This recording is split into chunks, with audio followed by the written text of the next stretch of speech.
Retomando.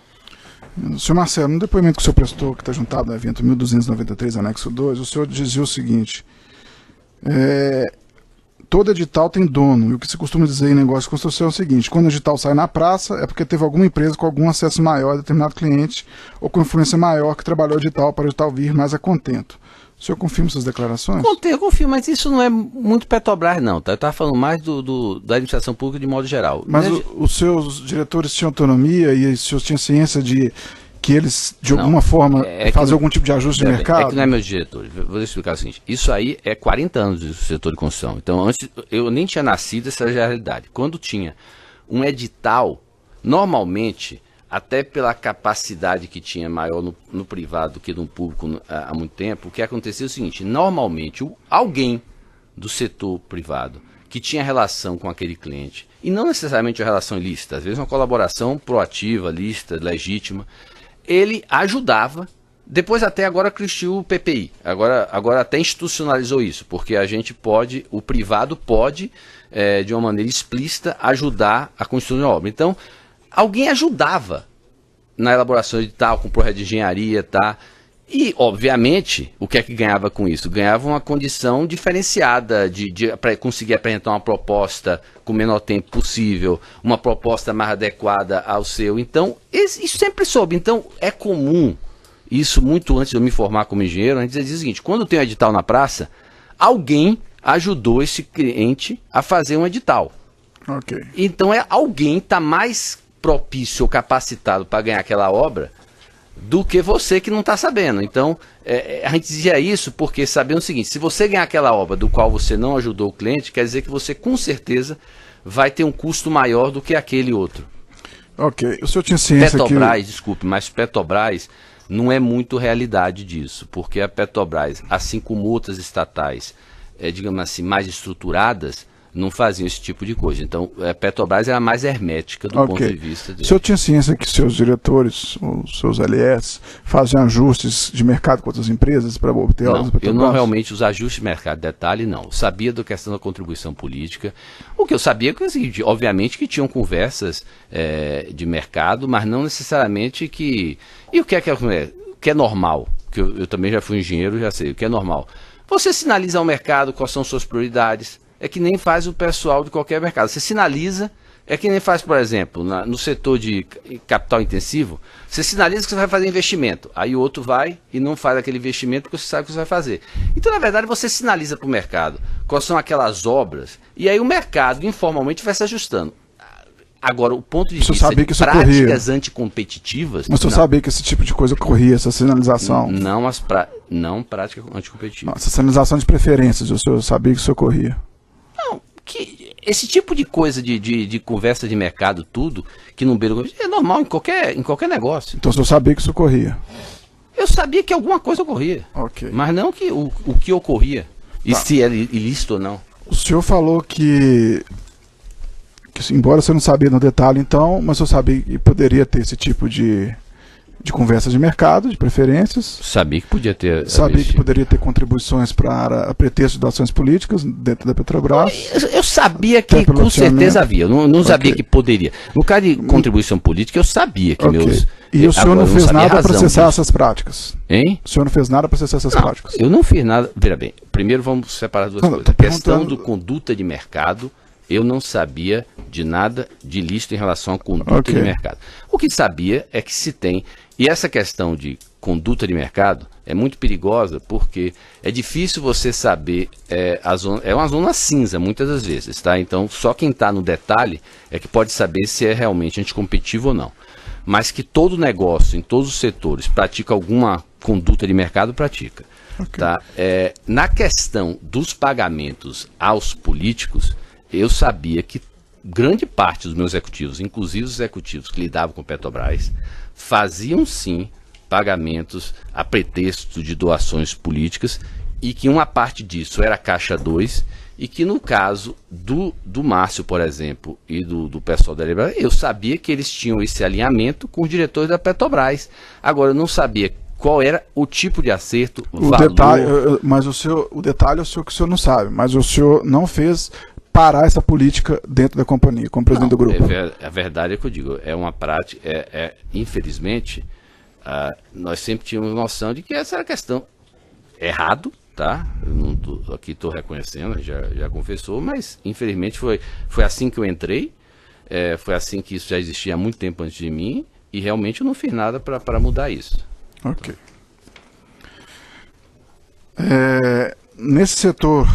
Eu posso só esclarecer em relação, porque eu acho importante, porque a denúncia menciona especificamente esses contratos. Eu acho importante esclarecer o seguinte, foi aí que eu trouxe, tem um depoimento que já está juntado aos autos, que você pode dizer, o depoimento de Márcio. O Márcio Faria, eu fiz até um cuidado seguinte, quando começou esse processo de depoimentos de colaboração, eu até fiz questão de não ficar lendo ou assistindo muitos depoimentos dos meus executivos, até para eu não me confundir, porque depois de 3 anos, você chega ao ponto que você começa a se confundir entre o que você sabia à época e o que você soube depois de ver os depoimentos. Mas tem uns depoimentos de Márcio que ele explica muito bem como eram a questão, esse aqui, evento 624, termo 3, dessa sessão penal qual? 5054 932 88 2016 4/4, tá? E tem o outro que é o evento 686, termo de transcrição, o que é isso? 2, que é da ação penal 506-3130-17-20116, 4/4/7000. Esse depoimento... Eu tenho conhecimento dos autos, doutor. Pronto, eu estou falando aqui até...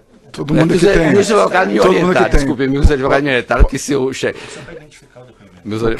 Então, veja bem, esse depoimento, o Márcio deixa muito claro, eu acho até importante ler, porque tem muito a ver com essa denúncia, que ele diz muito claro o seguinte... E mais especificamente, os contratos da Petrobras com a área que ele está perguntando de propina, tá? Não, um trecho, né? É um trecho só. Aí o Ministério Público pergunta assim, em termo de colaboração número 4, que está juntado, o senhor relata pagamento de propina a Pedro Barusco, e que uma parte era destinada à casa e uma parte ao partido. Aí Márcio responde, doutora, via de regra, quando os pagamentos eram destinados à diretoria de serviço, a gente pagava o Barusco. E ele dizia, inclusive, eu vim ao acordos deles, que a metade desse dinheiro era para o que eles chamavam de casa e metade para o PT. O que eu digo é o seguinte, o que o Márcio disse, e deixou bem claro, é que os pagamentos, a parcela que era para a diretoria de serviços, que era a parcela que ia para o PT, ele dizia que o Barusco dizia a ele como pagar, tá certo?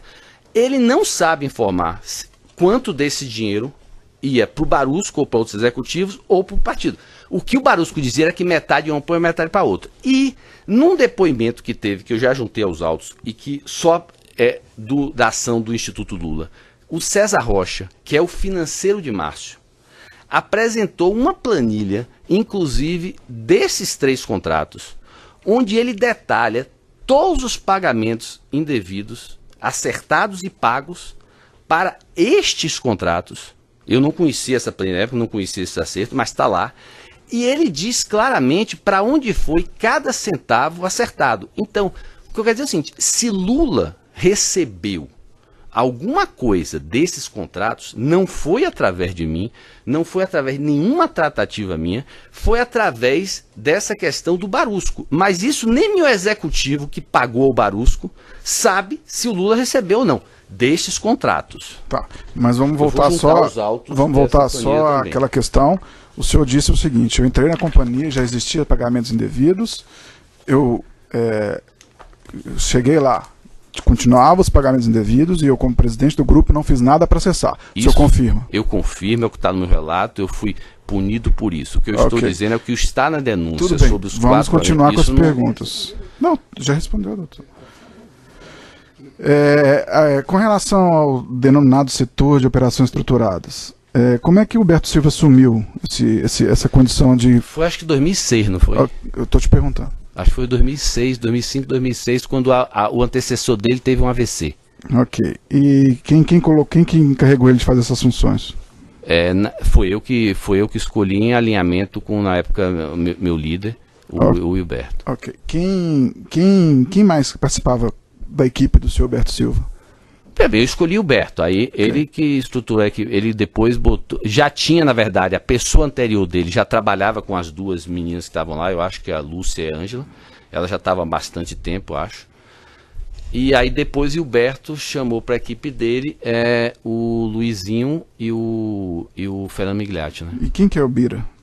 Não, o Bira não trabalhava na equipe, o Bira é o seguinte, antes, até 2000, o Bira não tem nada a ver em tese com o Wilberto, devia ter até um Chinese Wall, coisa que aparentemente não mantiveram. Mas é o seguinte, até 2004, 2005, e foi assim que eu encontrei na construtora, aquela checagem do caixa positivo se dava junto aos diversos financeiros do grupo, tá? O que gerava o fato de que muitas pessoas do grupo, que não eram, além dos executivos, sabiam que estava ocorrendo essa questão do Caixa 2. Então, aí foi a mudança que eu fiz, eu defini o seguinte, ao invés de passar por todas essas pessoas, vamos manter só um. Então, o Bira entrou para substituir todos os outros executivos, e o papel dele era fazer essa checagem, mas principalmente fazer a alocação gerencial, porque aquilo que eu não esclareci na pergunta da eminência é o seguinte, quando você tem um custo não contabilizado, em algum momento esse custo tem que se refletir no resultado daquele projeto de engenharia. Aí era o que o Bira fazia, ele fazia uma alocação gerencial, certo? Por conta dessa informação que ele recebia de um custo não contabilizado. E esse resultado gerencial, que já tinha essas alocações gerenciais, é que era a base de avaliação dos projetos da engenharia, tanto que na empresa a gente trabalhava mais com o que a gente chama de resultado gerencial do que resultado oficial, porque a gente sabia que no resultado gerencial já tinha o Caixa 2. A Maria Lúcia também fazia parte dessa equipe. Maria Lúcia já estava antes, já trabalhava antes com o tecedor de Gilberto. Ok. Os pagamentos desse setor de operações estruturadas, vamos se denominar, eles não entravam na contabilidade oficial, correto? Não entrava, em algum momento eles foram geraram um planejamento fiscal, de algum momento era em grande parte no exterior, tá? Mas não, eles não entravam, a geração deles em algum momento entrou no planejamento fiscal. Né? Então todo o registro que ocorreu, se ocorreu, foi de forma informal, correto? Que não era para ver registro, Todo o registro foi de ordem formal e por iniciativa de Gilberto. Ok. E a ideia era evitar que na transição da informação era compartimentado. As pessoas não sabiam, às vezes, o motivo para quem era para pagar, ou para quem era, ou para... Exato. Só quem deveria saber a razão de tudo era o executivo que aprovou. Okay. Na verdade, o Bira só deveria saber que tinha um valor de Caixa 2 que ele estava alocando aquele projeto. E ele checar se aquilo não tinha ou não Caixa positivo. E o Wilberto deveria receber um codinome, tá? E com um valor a pagar em tal lugar.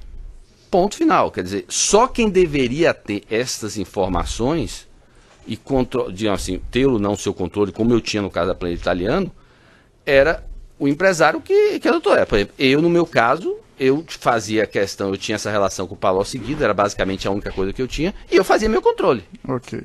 Eram adotados codinomes e senhas para efetuação? Não, essa questão de codinomes e senhas tinha, de fato, porque você tinha que passar essa informação para o Gilberto e tinha que passar essa informação para o Biraci. Então, se adotava um codinome. Agora, não tem a ver necessariamente com outros apelidos. Exemplo claro, assim, os apelidos não necessariamente é porque o cara tem este codinome nos pagamentos não contabilizados. Sim. Muitas vezes, pessoas eminentes, você adota um apelido, por exemplo, o Lula era amigo de meu pai, o amigo de EO, a depender de quem está falando, entendeu? Por quê? Porque você está em público, falando pelo celular, alguém escuta, você está falando amigo de EO, ninguém sabe o que é. Então o apelido não necessariamente tem a ver com o fato de que vai ter lá um codinome com aquele apelido. Ok. O que vai ser chamado o tal do My Web Day?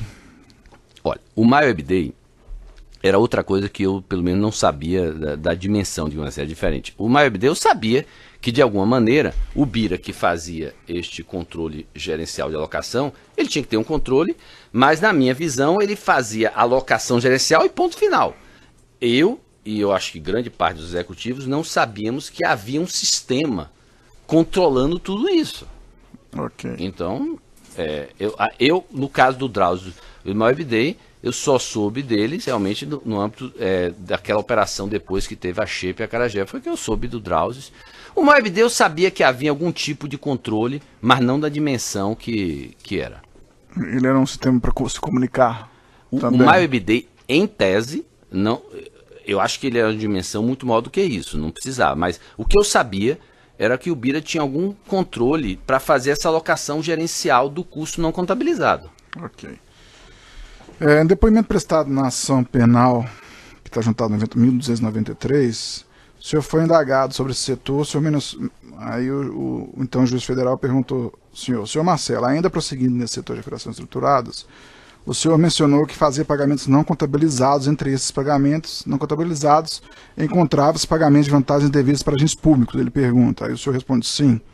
Aí ele pergunta, para agentes políticos também? Aí o senhor responde, também. O senhor confirma? Sim, inclusive a própria planilha italiana que autorizava tinha os dois casos. Ok. O senhor relatou também, nesse depoimento juntado no 1293, anexo 2, que existia uma orientação que era para fazer 3 níveis de contas para evitar a identificação da Odebrecht. Você poderia... Não, isso foi novamente, o modus operandi do sistema que foi instituído antes mesmo de eu entrar na construtora, no final de 90. Que era tinha um primeiro nível... Era a ideia de você tinha a geração, que normalmente se dava no exterior, tá? Que envolvia países que a gente tinha mais flexibilidade fiscal, ou que a gente tinha que remeter dinheiro para fora e o país era complicado. Então você fazia, normalmente você pegava um subempreiteiro nesse país, você pagava ele um valor maior, ele te dava um percentual fora. Então você fazia outros tipos de geração que eu não me envolvia, mas você tinha uma geração, e essa geração era colocada em contas offshores. Essas contas que vinham da geração, a empresa sabia que existia, apesar de não saber detalhes, eu sabia que existiam essas contas, e os próprios bancos sabiam que por trás daquelas contas, apesar de ser offshore no later, eles sabiam que o Odebrecht estava por trás dessas contas, porque era dinheiro que vinha de planejamento fiscal, era dinheiro limpo, tá? Bom, a partir daí, o que deveria ocorrer, e que Hilberto mudou um pouco isso, e aí começou a meter o pé pelas mãos, era que os pagamentos deveriam ir para doleiros, ser feito através de doleiros e idealmente através de mais de um doleiro, certo? Pronto, isso era o que todo mundo pensava que vinha sendo feito, mas o que ele acabou fazendo foi que, como eu acho que ele não acabou achando os doleiros, ou começou a ter dificuldade com o doleiro, ele começou a abrir algumas contas. Então algumas contas começaram a fazer pagamentos, e essas contas tinham por trás do Odebrecht. Isso nenhum sabia, os executivos sabiam, isso não era para ter sido feito. Mas, de fato, era para esse sistema, quando ele foi idealizado lá na década de 90, era para ter esses 3 níveis. O nível da geração e depois, pelo menos, 2 níveis de doleiros para fazer o pagamento. O senhor foi perguntado, naquela ocasião, esses pagamentos feitos a esses agentes públicos ou políticos, havia pagamentos contas no exterior? Aí o senhor colocou...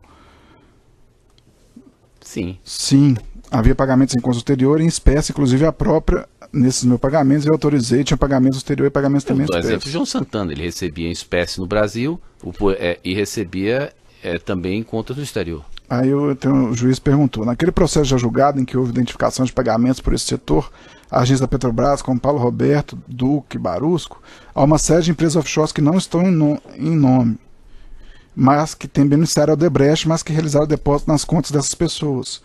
Como funcionavam os pagamentos, o senhor pode ou o senhor tem informação de como eram feitos os pagamentos? Esses pagamentos em tese não deveriam haver, porque como Paulo Roberto, Duque, Barusco eram PEPs, eles não deveria ter havido esses pagamentos. É o que eu acho que eu respondi na época. Ok. E o senhor... Mas acabou havendo. Aí o juiz perguntou, mas entre eles pagamentos aos diretores da Petrobras, por exemplo. Aí o senhor respondeu. Era uma coisa, por exemplo, nas minhas anotações, tem inclusive várias interrogações, porque não deveria ocorrer, igual você está falando. Exatamente. Em tese não deveria, ou seja, sabia de alguma forma que os executivos atendiam os interesses políticos alocados no diretoria da Petrobras. O senhor confirma? Exatamente, mas que não deveria pagar os diretores. Mas que eles atenderiam os interesses políticos alocados na Petrobras. Exatamente. Ok. O senhor falou também naquela ocasião que havia pagamentos em espécie no Brasil. E que normalmente isso significava uma operação no exterior. Em geral envolvia uma operação exterior, porque na verdade o doleiro recebia o dinheiro nosso lá fora e mandava para o Brasil. Todos os tipos de casos, mas em geral a nossa geração toda era no exterior, quase toda. Então, o dinheiro acabava passando em algum momento pelo exterior. E aí o doleiro disponibilizava esse dinheiro em reais do Brasil, tinha, é isso? No caso do Brasil, você botava numa conta de um doleiro do exterior e aí ele disponibilizava para você aqui no Brasil. Ok. Você falou um pouco aí do programa especial italiano, não é isso?